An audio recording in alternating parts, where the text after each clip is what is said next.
en ces terres étranglées, dévoyées et austères, écrasant sous mes pieds vos espoirs et vos rêves, tant ils se font goudron de ma route si brève. J'apprécie un instant la folie qui s'opère. Nulle incommodité ne saurait me ternir, car il n'est que nécrose sous ce manteau noir, dans mon antre éclairé par les larmes du soir. Je suis un aveugle réapprenant à lire.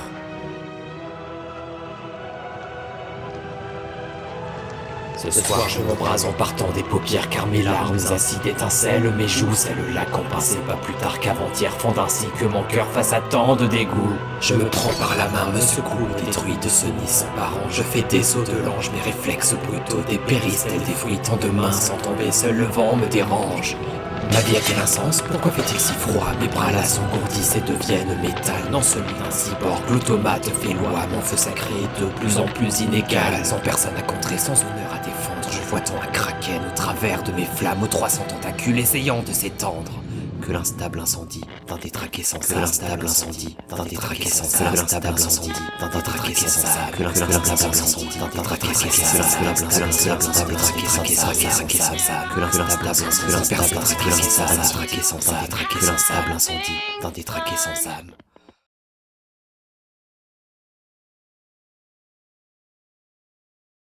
Je suis revenu, après 3 mois d'inactivité totale, occupé par la recherche d'un logement, la quête d'un éventuel travail, mais avant tout, et au-delà de ces excuses, par ma propre procrastination.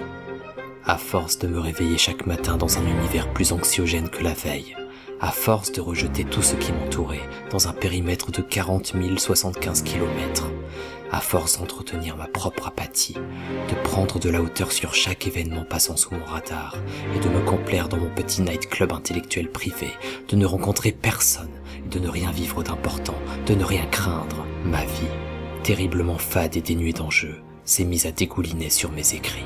Je ne pouvais plus rien écrire et regarder mes vers comme l'on regarde des restes dans une assiette. Je n'avais rien à dire, je n'avais aucune prise de position, aucun discours, aucun cri qu'une personne ici-bas ne pouvait me deviner. J'étais devenu prévisible, aigri, même ma mélancolie semblait envisager d'aller acheter des clopes, et j'étais terrifié à l'idée de devenir plat, insipide, de perdre le sens de ce que je faisais, car je ne vivais que des textes, cette encre coulait dans mes veines.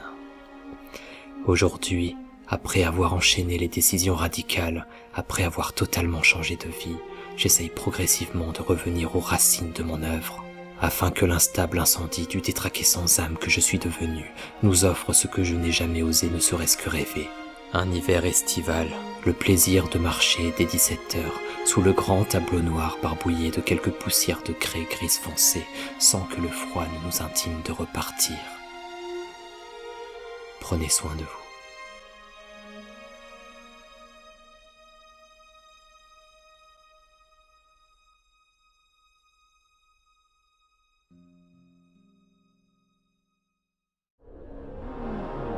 Déménager c'est trop bien, car déménager c'est comme si tu partais. Déménager c'est génial dans le sens positif du terme, car en l'occurrence il n'y a de bonheur que dans le mouvement et que de se déplacer nécessite dans le mouvement que le déménagement ne nécessite de se déplacer.